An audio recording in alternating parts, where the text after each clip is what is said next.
Hello viewers, welcome to my channel and page. আজকে kidney disorder, কিডনিতে creatinine বৃদ্ধি পাওয়া রোগের চিকিৎসা বিষয়ে আমরা জানব। এর মেডিসিন কী হবে সেটি আমরা জানব স্যার ডাক্তার রবিন বর্মনের কাছ থেকে। তো ভিডিওতে যাওয়ার আগে, গত ভিডিওতে আমি মানসিক লক্ষণ সম্বলিত একটি প্রশ্ন দিয়েছিলাম। সেই প্রশ্নটির উত্তর আপনারা অনেকেই সঠিক উত্তর দিয়েছেন।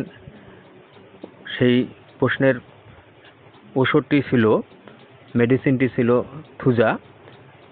তো আপনাদের সকলকেই অসংখ্য অসংখ্য ধন্যবাদ সঠিক উত্তর লেখার জন্য। বরাবরের মতো আজকেও একটি লক্ষণ সম্বলিত প্রশ্ন দিব। তো প্রশ্নটির উত্তর আপনারা কমেন্টে জানাবেন। তো প্রশ্নটি হলো, এর বিশেষ লক্ষণ ছটফটানি, গাত্রদাহ ও পিপাসা। এর আরও লক্ষণ হলো মৃত্যু ভয়, অন্তর্দাহ, এপাশ ওপাশ করা, সর্বাঙ্গে জ্বালা, রাত্রি দ্বিপ্রহরের পর রোগের বৃদ্ধি, পাকাশয়ে জ্বালা, নাক দিয়ে পানির মতো গরম সর্দি নির্গমন সহ নাক বন্ধ হয়, চিদ হয়ে শুইতে অক্ষমতা, চটচটে ঘাম, চটচটে ঠান্ডা ঘাম, বেদনা ও উপসর্গ, ঠান্ডায় বৃদ্ধি ও গরমে উপশম হয়, শোথ বা ফোলা, বরফ ফলমূল খেয়ে উদারাময়। এই হলো এর লক্ষণসমূহ। তো এর মেডিসিনটি, হোমিওপ্যাথিক মেডিসিনটি কি হবে সেটি কমেন্টে জুনিয়র জানাবেন। হোমিওপ্যাথিক চিকিৎসক বন্ধুদের দেখানোর জন্য এবং শেখানোর জন্য এই একজন ভদ্রলোক, বয়স 70-এর কাছাকাছি, 69 বছর something. So 69 years aged man, হি ওয়াজ এ শপকিপার। উনি দোকান চালাতেন। এখন অসুস্থ হওয়ার জন্যে মাঝে মাঝে বসেন, মাঝে মাঝে বসতে পারেন না।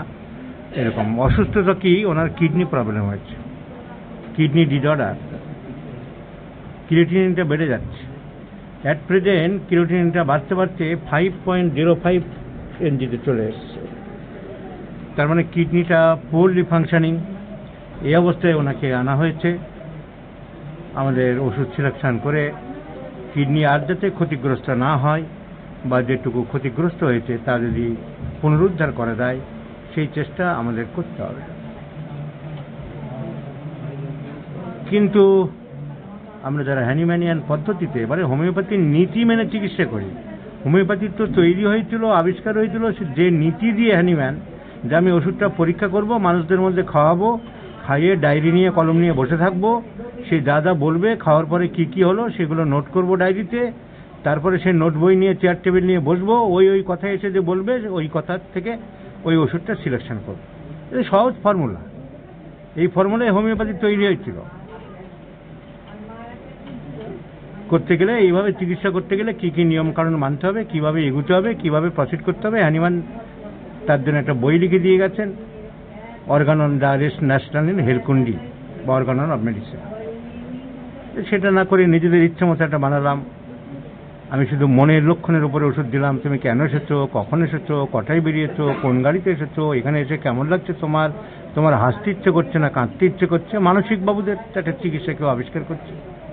কেউ বলছে কি সেন্সেশন মেথড, কেউ বলছে কি না ওসব লাগবে না, হ্যানিম্যানের সব ওষুধ ফেলে দাও, 12টা ওষুধ দিয়ে বড় পঙ্গাপণ্ডিতি করবো।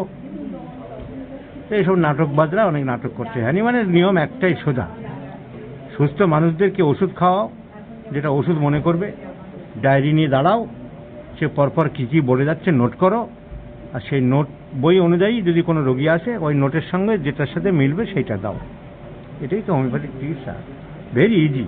এর কোনো জটিলতা নেই, কোনো কৃত্রিমতা নেই, কোনো কুটিলতা নেই। তাহলে আমাদের একটাই কাজ, রোগীর সিমটমকে কালেকশন করা। কালেকশন করে হ্যানিম্যানের সেই ডায়েরি, যেটা মেটেমেডিকা, তার সাথে মিলিয়ে দেখব কোনটা আসছে। হ্যানিম্যান 100টা ওষুধ পরীক্ষা করেছিল, তারপরে আরও অনেক ওষুধ অনেকে পরীক্ষা করেছে, সেগুলো মিলিয়ে আমরা দেখি। এই ভদ্রলোকের সিমটম মিলাতে গিয়ে কী পেলাম, এনার শীত গরম কি ঠিক গুছিয়ে বলতে পারছিলেন না। উনি বলছেন কখনো গরম বেশি, আবার কখনো বলছেন গরমকালেও আমার ফ্যান লাগে না, আবার চান করার সময় একটু হালকা গরম জলে চান করে।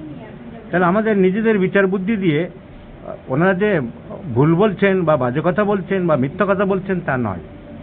মানুষ, সাধারণ মানুষ, উনি বুঝতে পারেন না কোনটা কি, তুমি কি চাইছো, আমার ওষুধ সিলেকশন করতে গেলে ঠিক কোনটায় লাগবে উনি তো ওইটা বুঝতে পারছেন না। উনি এক এক সময় যা শরীরে প্রতিফলন হচ্ছে তা বলছেন, আমাকে অ্যাসেসমেন্ট করতে হবে, বুঝে নিতে হবে। তাহলে আমি বুঝে নিলাম ওনার শীত কাতুরেই লোক, কারণ তা নাহলে হালকা গরম জলে চান করবে কেন? উনি তো অনেকটা ঠান্ডা জলে চান করতে পারতো, ন্যাট্রামিওর ফ্লোরিক অ্যাসিডের মতো। আর গরমকালেও ফ্যান চালাতে ইচ্ছা করে না, আমার ভালো লাগে না, অথচ বলছেন গরম বেশি, তার মানে ওনার কথার মধ্যে কন্ট্রাডিক্টরি থাকছে। গরম বেশি মোটেই নয়, ওনার শীত ভাবটাই বেশি, তা নাহলে গরম জলে চান করতো না এবং ফ্যানটা লাগে না।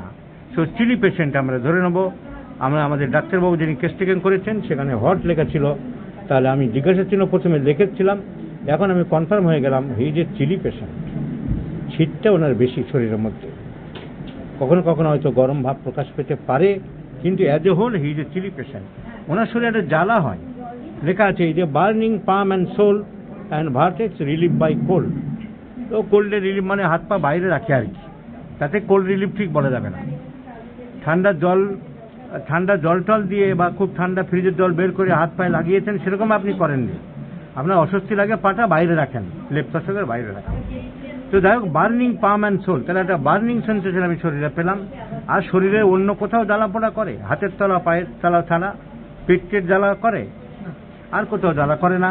তো বার্নিং সেন্সেশন আছে, শীত বেশি আছে, আর খাবার দাবার খুব গরম খাই দেখলাম, ওয়ার্ম ফুড যা লেখা আছে। এবার আমি তো বলেছি কেস টেকিং করা মানে ওষুধ সিলেকশন করা মানে একটা মালা গাঁথা। আমি এগুলো নিয়ে একটা মালা গাঁথছি, ফুলের মালা। আমি কটা ফুল পেলাম, যত বেশি ফুল পাবো মালা তত বড় হবে। মালা দেখা যায় না অনেক ফুল আছে, তাই আমি দেখলাম মাঝখানে শুধু ফুল আমি দিলাম 4-5টা, আর বাকিটা সুতো থেকে গেল। মালা তো বানাতে হবে আমাকে, একটা মালা বানিয়ে তো ওনাকে ছাড়তে হবে, ওনার গলায় মালাটা পরাতে হবে। তাহলে একটা জ্বালা পেলাম, একটা শীত বেশি পেলাম। খাবার দাবার গরম খেতে খুব ভালোবাসেন, গরম ভালোবাসেন আর ঠান্ডা ভালোবাসেন। খাবার দাবার খেতে ঈশদুষ্ণ গরম ভালোবাসেন।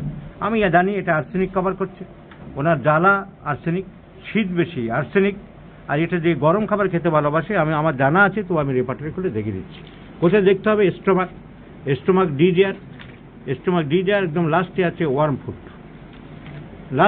Worm food, arsenic first grade. Warm drinks, warm food, আর্সেনিকে একমাত্র ওষুধ যেটা ফার্স্ট গ্রেড। আমরা জানি লাইকো গরম খাবার খেতে ভালোবাসে, কিন্তু দেখো লাইকো সেকেন্ড গ্রেডই আছে। দেখ, এই গ্রেড নিয়ে এত বেশি মাথা ঘামানোর দরকার নেই। তো আর্সেনিক গরম খাবার খেতে ভালোবাসে, আর্সেনিকের শরীরে একটা জ্বালা পড়ে আছে, শীত কাতুরে রোগী। এই জন্য আমি আরো কনফার্ম হওয়ার জন্য জিজ্ঞাসা করলাম যে ভদ্রলোক পরিষ্কার পরিচ্ছন্ন বা টিপটপ গুছানো লোক কিনা, তাহলে আমি আর্সেনিকটা আরো কনফার্ম হতে পারি। আমি ওনাকে জিজ্ঞাসা করলাম যে আপনি কি করেন? দোকানদারি করি। আচ্ছা, আপনি ছড়িয়ে ছিটিয়ে মালপত্র লোককে দিতে ওইভাবে চলে যান না বন্ধ করার সময় টিপটপ একদম গুছিয়ে টুচিয়ে চলে যান? না, আমি গুছানো খুব পছন্দ করি। এমনকি আমার অবর্তমানে আমার স্ত্রী যদি দোকানে বসে একটু ছড়িয়ে ছিটে রাখলে আমার মাথা খারাপ হয়, আমি ওইটা আবার ততক্ষণে ঠিক না করা পর্যন্ত আমার ভালো লাগে না। এই কথা আপনি বলেছেন তো? আপনি জামাই, মুখ দেখাতে আপত্তি নেই। তাহলে ঠিক, উনি একটু পরিপাটি লোক, ওনার জামাই উনি নিয়ে এসছেন, সো ফ্যাস্টিডিয়াস। তাহলে আমার আর্সেনিক আর কিছু বারণ থাকে? এইভাবে অতি সহজে ওষুধ সিলেকশন করা যায়। সেটা না করে উনি আমাকে নিজের থেকে যেতে বললেন। উনি বুঝতে পেরেছেন যে হোমিওপ্যাথি ডাক্তারদের লক্ষণ বেশি লাগে, ডাক্তারবাবু অনেক কিছু জিজ্ঞাসা করছেন, তাই ওনার মনে হলো আমার এই লক্ষণটা ওনার কাজে লাগে কিনা। আমি জিজ্ঞাসা না করতে উনি বললেন আমি কিন্তু একটু একা থাকা বেশি পছন্দ করি, লোকজন জনসমক্ষে বেশি থাকা পছন্দ করি না। এটা আপনি বলেছেন তো? সঙ্গে সঙ্গে আমি রেপার্টরি খুলে দেখে নিলাম।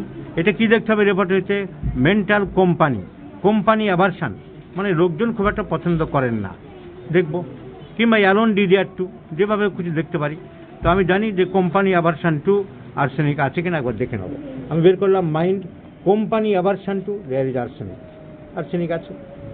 So arsenic is the choice of medicine. তো জ্বালা, ফ্যাস্টিডিয়াসনেস, চিলি পেশেন্ট, খাবার দাবার গরম খেতে ভালোবাসে। আরও কি আর্সেনিকের সিমটম? যদি আমরা মায়াজম মানি তাহলে এই রোগটা হচ্ছে সিপিরেটিক ডিসক্রেশিয়া, ডিস্ট্রাকশন, কিডনি খারাপ হচ্ছে। Arsenic is a great antipyretic medicine. Arsenic is a বিষাক্ত পয়জন, এই ক্ষতি করে, ডিস্ট্রাকশন করে। So arsenic is a destructive medicine, a symbiotic group of medicine, and the disease itself is symbiotic in nature. So arsenic is better to prescribe arsenic in 50 millisieverts scale of potencies once daily in the morning. আপনাকে আরোগ্যের জন্য যথাসম্ভব চেষ্টা করছি। Kidney সাধারণত দুটো কারণেই বেশি খারাপ হয়ে থাকে। এক হচ্ছে প্রেশার অনেক দিন থেকে থাকলে প্রেশারের জন্য চাপ পড়ে, আর 2 নম্বর অনেক লোক অ্যাট র্যান্ডম খালি অ্যালোপ্যাথিক ওষুধ খায় প্রচুর পরিমাণে, বিশেষ করে বিষ, এগুলো বিশেষ করে ব্যথার ওষুধ খেলে কিডনি খারাপ হয়। আপনি কোনটা ব্যথার ওষুধ কি খুব বেশি খেয়েছিলেন? টুকটাক হলেই কিছু ব্যথার বড়ি খেতেন, ওই খেতেন, সর্বনাশ করেছেন। এই সর্বনাশের খেসারও দিতে হচ্ছে আপনাকে।